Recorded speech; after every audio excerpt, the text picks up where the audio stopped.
Dunchan tidak bisa membantu tetapi menjadi sedikit bingung. Tetapi dia segera mengerti. Sang istri juga menemukan bahwa anak itu menganggap uang sedikit terlalu serius, dan tidak ingin menjadi pengelola uang secara langsung. Jadi, dia menghela nafas pelan dan berkata, "Oke, lakukan saja seperti ini." Setelah berbicara, dia berkata, "Oh, omong-omong, jika kita ingin membeli rumah, mari kita lakukan sesegera mungkin. Aku akan pergi ke tempat lain dalam beberapa hari. Aku ingin melakukan sesuatu untuk orang tua dan Nona Fei." Visaka buru-buru bertanya, "Ada apa? Apa ada masalah yang serius?" Dunchan tersenyum dan berkata, "Jangan khawatir, ini hanya untuk menyelidiki sesuatu. Tidak ada yang berbahaya. Kamu tahu bahwa lelaki tua itu memiliki seorang cucu yang tidak dapat mereka temukan. Dia ingin aku membantunya menemukan cucunya. Itu hanya mencari seseorang, tidak ada risiko." Visaka menghela napas lega, menatap putri dan menantunya, yang begitu bersemangat sehingga mereka tidak bisa mengendalikannya dan terus mengedipkan mata satu sama lain. Dia menghela nafas dalam diam. Sambil menghela nafas, dia berdiri dan berkata, "Oke, Dunchan, ini sudah larut, biarkan anak-anak kembali dulu, dan kita berdua istirahat lebih awal." Putri dan menantunya tidak terlalu memikirkannya, dan mereka berdua masih memiliki banyak hal untuk dibicarakan secara pribadi, jadi mereka setuju tanpa berpikir. Setelah mengucapkan selamat tinggal, mereka dengan cepat kembali ke apartemen mereka di kota. Melihat bahwa Dunchan sedikit linglung dan kesepian, Visaka mau tidak mau bertanya dengan lembut, "Ada apa? Apakah kamu kecewa?" Dunchan tersenyum pahit sedikit. "Aku kecewa, tapi aku pikir itu bisa dimengerti." Visaka mengangguk dan berkata dengan serius, "Dunchan, jangan pernah menguji sifat manusia. Sifat manusia itu seperti dunia nyata ini." Berbicara tentang ini, dia mengubah topik pembicaraan dan berkata dengan serius, "Tetapi bahkan alam semesta memiliki batas." Ketika itu Yuhiko dan Tanaka berlari di Central Park dengan mengenakan topeng, setelah mengucapkan selamat tinggal pada Tama, Raya dan orang tuanya. Pergi ke bandara dan mengambil penerbangan kembali ke Jakarta. Tama tinggal di New York selama 2 hari lagi. Setelah menghabiskan 2 hari bersama Ito Nanako dan anggota keluarga Ito lainnya, Ito Nanako juga dengan enggan mengucapkan selamat tinggal kepada Tama, dan keluarganya berangkat ke Jepang. Setelah Ito Nanako pergi, Tama memberi perintah kepada Front Kataklismik untuk membawa kembali Anissa, yang telah menyerahkan selundupan itu kepada Rika. Nama asli Anissa adalah Sivana Anderson. Dalam beberapa tahun terakhir, dia telah bekerja sama dan mengikuti Elizabeth. Tugas utama orang ini adalah berpura-pura menjadi pengusaha wanita dengan identitas palsu Anissa Wiryo, dan bawa barang selundupan kepada mereka yang pergi ke luar negeri dan serahkan ke bagal yang dipilih oleh Elizabeth. Meskipun wanita ini tidak membunuh siapapun dengan tangannya sendiri, tapi dia mengikuti Elizabeth dan memberinya bantuan dan melukai banyak korban yang tidak bersalah. Jika itu masuk akal, dia juga harus mati. Namun, mengingat dia sekarang adalah kunci pembebasan Rika dari penjara, orang-orang di Front Kataklismik meninggalkannya sendirian.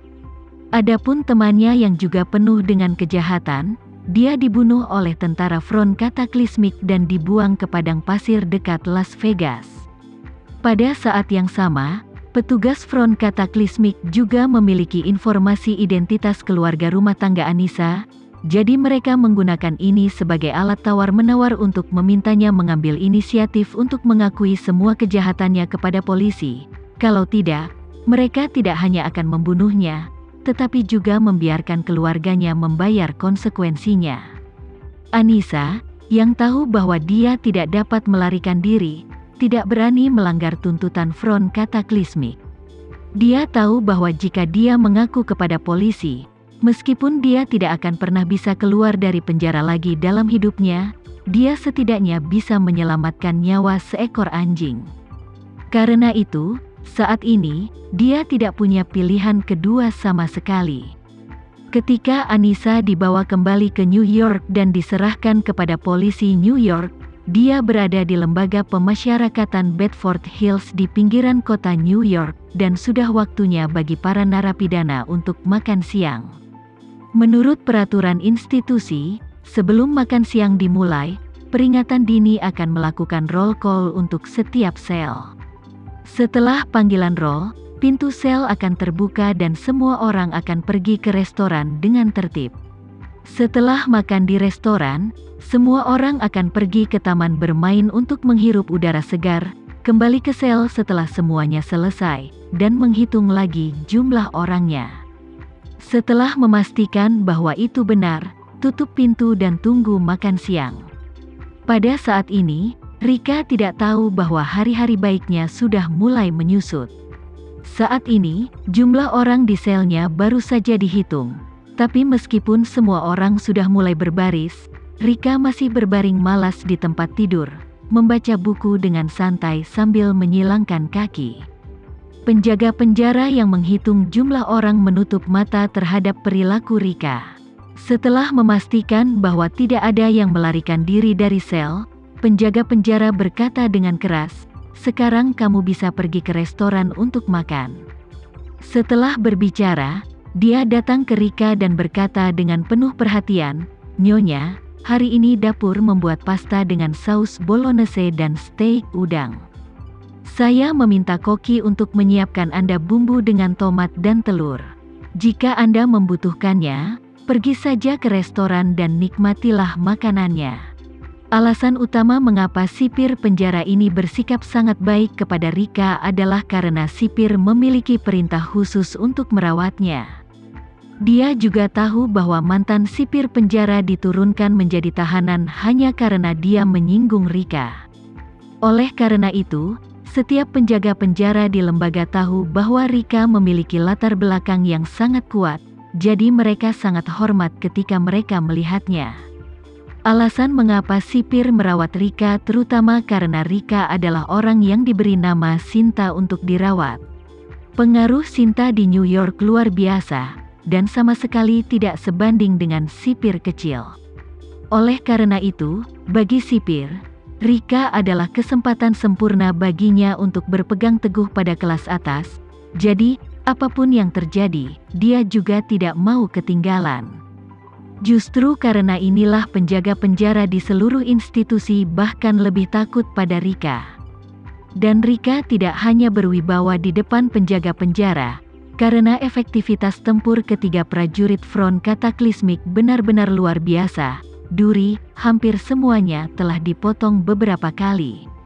Sekarang semuanya berhenti, dan tidak ada yang berani masuk penjara sedikit pun. Dengan dukungan ketiga orang ini, Rika telah lama menjadi orang nomor satu yang sesungguhnya dan bahkan memberi dirinya julukan Bedford Hill Ghost. Pada saat ini, Rika memandang penjaga penjara, perlahan-lahan meletakkan bacaan majalah di tangannya, dan berkata dengan sedikit ketidakpuasan, "Majalah yang dikirim dalam beberapa hari terakhir ini terlalu membosankan, cerita di dalamnya benar-benar sangat membosankan, dan tidak ada yang menarik sama sekali, jadi tidak bisakah kamu menunjukkan beberapa buku, Zin?" Zin, penjaga penjara adalah orang Indonesia Amerika asli.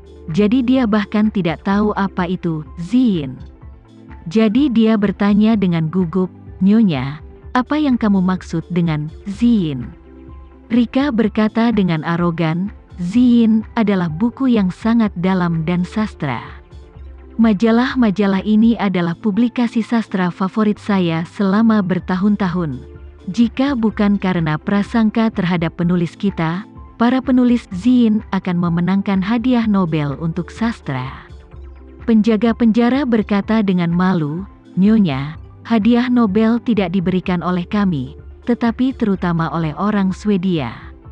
Rika mengerutkan kening dan bertanya, "Benarkah? Kenapa aku tidak tahu?" Penjaga penjara dengan cepat memperkenalkan, karena Nobel adalah orang Swedia, dia menyumbangkan uang untuk memberikan hadiah Nobel.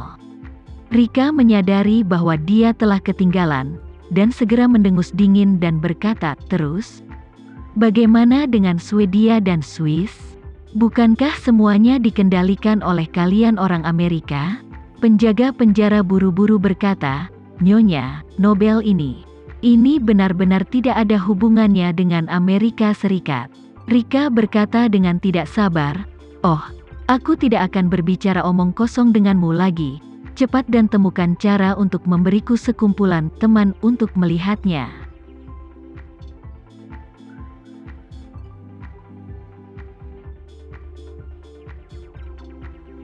Sekian dulu ya video kali ini, kita lanjutkan lagi videonya di lain waktu. Oh iya, bagaimana menurut kalian? Semoga bisa sedikit menghibur kalian semua. Untuk teman-teman yang baru nonton, jangan lupa subscribe ya, hehehe. Dan kalau teman-teman ada yang ingin gabung langganan, bisa langsung gabung saja untuk dapat fitur yang menarik dan sedikit membantu Mimin. Terima kasih banyak sudah menonton, sampai jumpa lagi, bye bye bye.